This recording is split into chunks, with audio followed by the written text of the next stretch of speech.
안녕하세요. 중앙루터교회 최주훈 목사입니다. 오늘 금요 묵상 시간에는 이전 시간에 계속 이어서 루터의 친한 친구였던 이발사 페터에게 보내는 편지를 여러분에게 읽어드리도록 하겠습니다.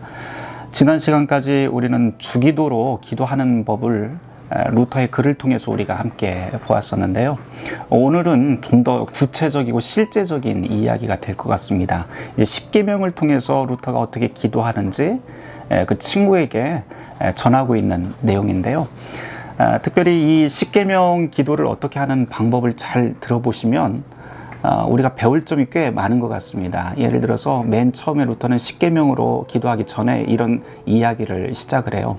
십계명이라고 하는 것은 4개의 줄기를 이어서 만든 화관과 같다라고 이야기를 합니다.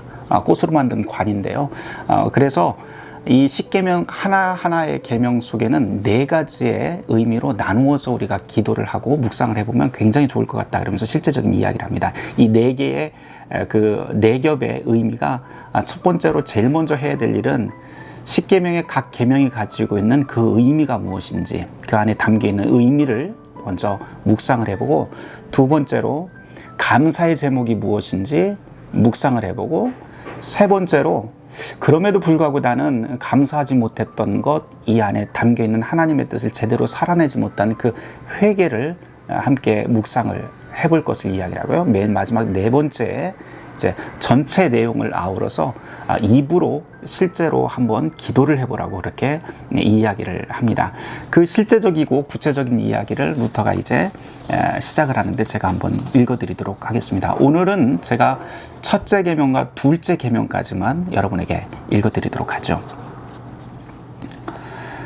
주기도문으로 기도하고도 시간이 되면 십계명으로 계속 기도해 보게나 주기도와 마찬가지로 십계명의 순서를 하나하나 따라가되 틀에 얽매일 필요는 없네. 나는 십계명의 각 계명이 4겹의 의미가 담긴 것으로 이해한다네. 그래서 각 계명을 묵상하며 기도할 때 화관을 4가닥의 줄기로 엮어가는 마음으로 기도한다네. 계명이라고 하는 것 자체가 가르침 아니겠는가. 그래서 나는 십계명으로 기도할 때 가장 먼저 하는 일이 있는데, 각각의 계명에 담긴 주님의 가르침이 무엇일까 하는 생각부터 시작하는데, 주님이 나에게 이 계명으로 요청하는 게 무엇인지 깊이 돌아보는 것이지, 두 번째 단계는 각각의 계명을 묵상하며 나에게 감사 제목이 무엇인지 깊이 생각해 본다네. 세 번째는 이 계명에 비추어 진실하게 참회하는 것이고, 마지막은 앞서 언급했던 생각과 깨달음을 가지고 입으로 소리내어 기도하는 것이라네. 이런 식으로 한번 해보게. 첫 번째 계명, 나는 너의 주 하나님 여호와니라. 너는 나 외에 다른 신을 내게 두지 말라. 이 첫 번째 계명을 묵상하면서 제일 먼저 생각해야 될 것은 마음을 다해 주님을 신뢰할 것을 요청하고 있다는 것, 그리고 이 계명을 가르치는 주님이 바로 내가 의지하는 나의 주님이라고 하는 사실일세. 영원한 구원을 위해 그분을 확실하게 붙잡아야 하네. 다른 어떤 것도 그분을 대신할 수 없네. 부, 명예, 지혜, 권력, 거룩하게 보이는 것, 다른 그 어떤 것도 마찬가지일세. 둘째, 나는 주님의 한없는 사랑에 감사한다네. 그분은 내가 죄에 빠져 곤경에 처했을 때조차 아버지 같은 자비로 나의 마음에 찾아오셨고, 내가 요구하거나 매달리지 않았는데 그럼에도 불구하고 대가를 바라지 않고 나를 보살피고 도와주며 힘을 주셨다네. 만일 주님이 우리가 아는 언어로 하나님 되심을 알려주지 않았다면 이 비참하고 가련한 인생은 여전히 우상들을 찾아 헤매고 있었을 것이네. 어떻게 이런 분께 영원히 감사하지 않을 수 있겠는가? 셋째, 이 첫째 계명 앞에서 나의 큰 죄와 불순종을 참회하고 고백하지 않을 수 없다네.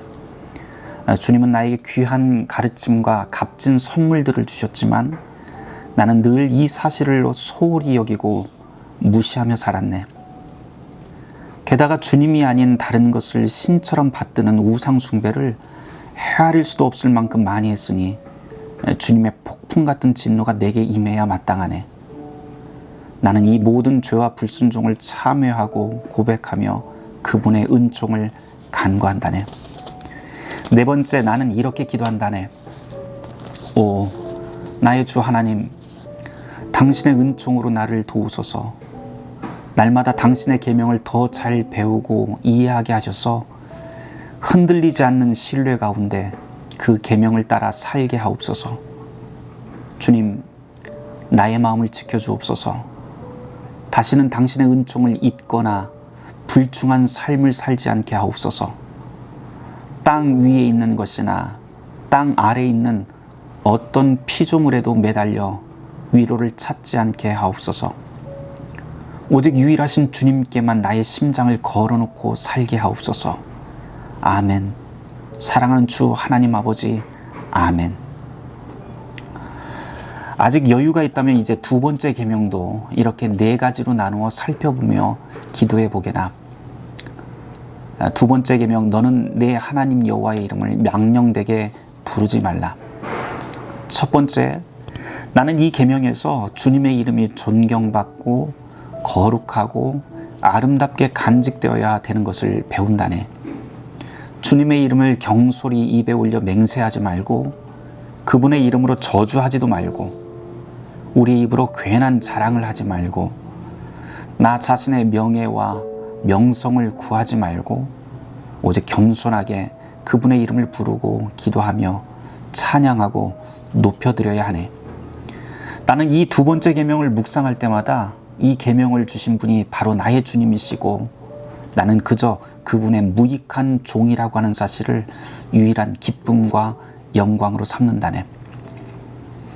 두 번째, 나는 이 두 번째 계명에 담긴 값진 은혜에 감사드린다네. 주님은 우리에게 당신의 이름을 주셨지. 그래서 나는 그분의 이름을 높일 수 있고 주님의 종이자 피조물이라고 하는 이름을 얻게 되었지. 나에게 주님의 이름은 솔로몬의 고백처럼 의인이 피하고 보호받는 견고한 요새와 같은 피난처와 같다네. 세 번째, 나는 참회한다네.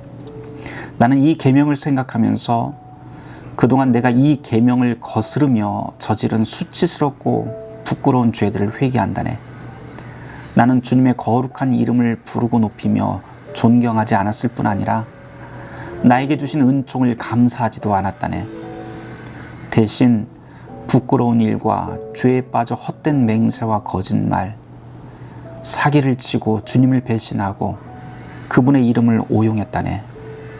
나는 참회하며 주님의 자비와 용서를 빌 뿐이네.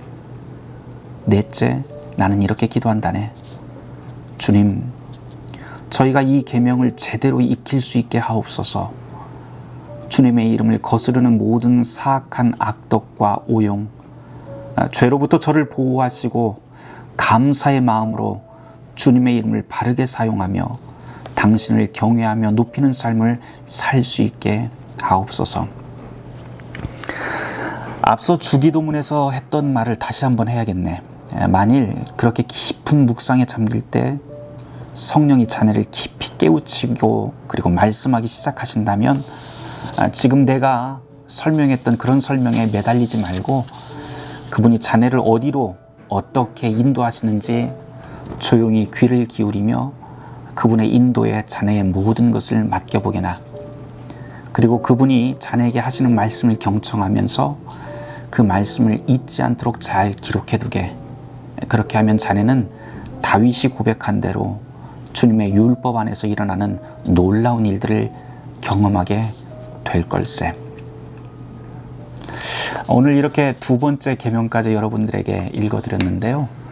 여러분 어떠셨는지 모르겠습니다. 우리가 기도하는 방법, 사실 저에게 많은 분들이 물어보세요. 어떻게 하면 좋은 기도를 할 수 있을지, 어떻게 기도하는 것이 바른 방법인지 많이 묻는데, 루터는 여러 가지 방법들이 있지만 그 중에서도 말씀을 두고 그리고 말씀에 대한 그 뜻이 무엇인지 묵상하고 감사의 제목이 무엇인지 생각해보고 그리고 참회의 제목, 회개할 제목들이 무엇인지 돌아보고 그리고 그것을 우리 입으로 또는 글로 써서 하나님 앞에 기도하라고 그렇게 한 가지 제안을 합니다.